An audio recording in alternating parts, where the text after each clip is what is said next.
I'm not going to lie, this isn't easy anymore. I know I'm in a privileged position to sit behind a keyboard and say what I say, but my mental health is deteriorating. I haven't felt this level of anxiety and fear and panic in years. My sleep is shot. My intestines are a constant knot of cramping and pain. I find myself bordering on disassociation more than I'd ever like. And every day I have to try to turn this miasma of suffering into something productive, something that isn't just a state of mental paralysis. The aberrant part of my brain, the part that gives into these thoughts and feelings, has a pretty compelling argument. After all, what is the point of doing anything if the world around me is just falling apart? And outside of an innate mantra beat into our heads every day that inaction isn't the best path because of reasons most likely rooted in being a productive worker, how do I find a personal motivation to keep going? How do I stare at the gaping maw of authoritarianism and still function? We've really had soft lives, and I hate putting it in that sort of like bro podcaster jargon, but we have. We live in a time where food is overabundant, houses line every street, we have massive webs of infrastructure providing us with a sense of safety that couldn't even be conceived a few hundred years ago.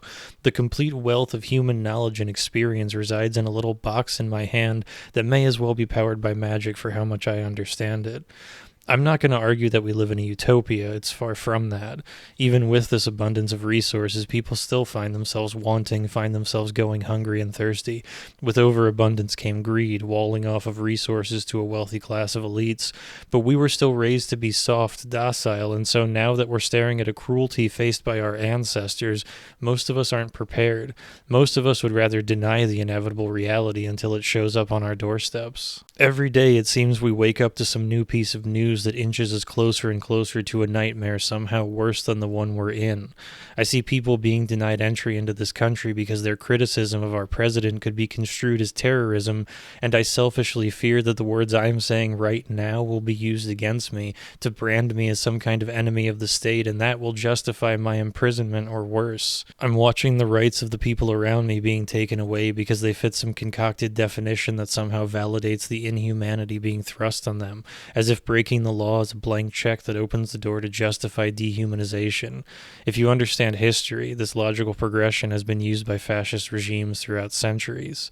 And I have this horrible tunnel vision, this through line I see running into the past of this country, where all of this makes a horrible, vulgar amount of sense.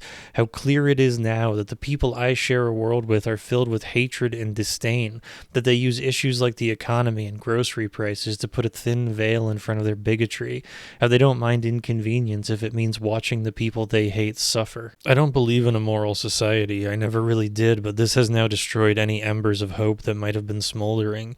The leader of the eroding free world is a rapist, duly elected by a throng of sycophantic Christians. There are Christians I know in my life whose own prejudice and insecurity and malice has them praying at the altar of this golden calf, willing to create a false reality strung together by flimsy conspiracy theories to justify their emotions, because that's what so much of this is. These people feel things that they don't want to feel: fear, uncertainty, anxiety. And instead of introspection, they've been fed a buffet of lies by a billionaire class eager to exploit those emotions for their own gain. And so the people who raised me, parents and teachers, have had their minds poisoned by the propaganda of a lying class of billionaires. The people that instilled in me the values and ethics allegedly upheld by our society are now throwing those same beliefs into the garbage so that they can feel better. The faces arguing for the dehumanization of people they don't agree with were the faces that socialized me as a child.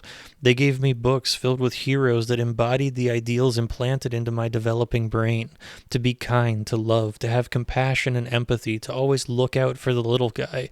They handed me a Bible and gave me the person of Jesus Christ, a man so drenched in empathy he chose to be tortured, humiliated, and killed to save humanity.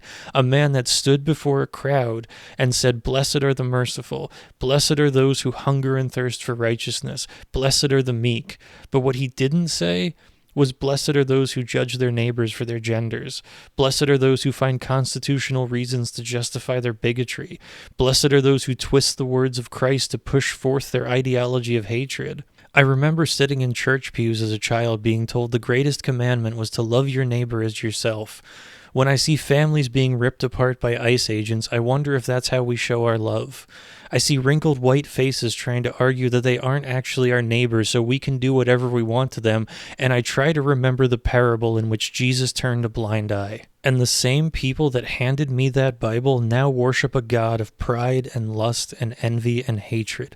They watch people, other living, breathing human beings with families and lives and emotions, getting bags put over their heads in the middle of the night, getting dragged into the back of unmarked vehicles, getting shipped away in planes, and being stripped of their humanity. And these people that told me to love my neighbor as myself are cheering, clapping, frothing at the mouth, ecstatic at the suffering of others, and justifying this dehumanization because some arbitrary law told them it was okay. I am not just mourning the death of my country. I am mourning the broken illusion of what I was taught this society could be. I am mourning a fantasy world instilled in me as a child, a world where America was supposed to be a shining city upon a hill. I am mourning my parents' generation, those people I saw as omniscient gods exposed as liars and hypocrites. I'm mourning my own naivety that I ever thought humanity could be better, that we could walk away from our blood-soaked past, put down our tribalism, and find actual community. But instead, the weakest and most insecure amongst us hid in the shadows, poisoning minds to their will, and attacked this way of life.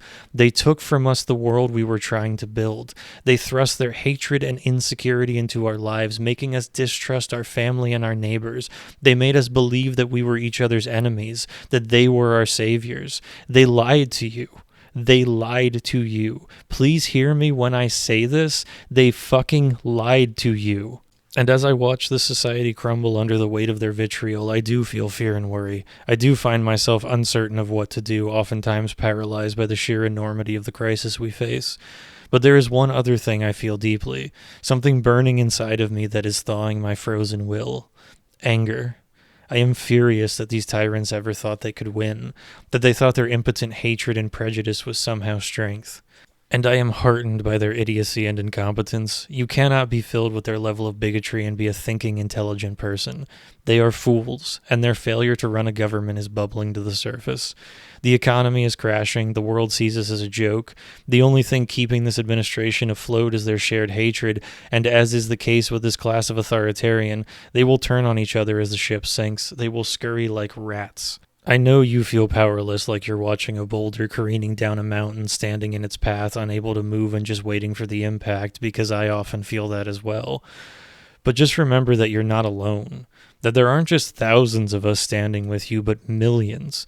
Millions of people that didn't vote for this, that rejected it, and the rest of the world is with us as well. Things are bad, and they will get worse. But there are leaders amongst us right now, not the old guard of the Democratic Party, but young voices with clear vision. Follow them. Wait to hear from them. Don't give in to the fear and panic these authoritarians want to sow in you, because that's how they win. None of this is easy, and none of what we have to do to keep our way of life from being snuffed out will be easy. History isn't often told by the people that hid behind locked doors and tried to wait it out. Try to find some semblance of equilibrium in this maelstrom, and when the time comes, and it will come, and you will know it's here, then act.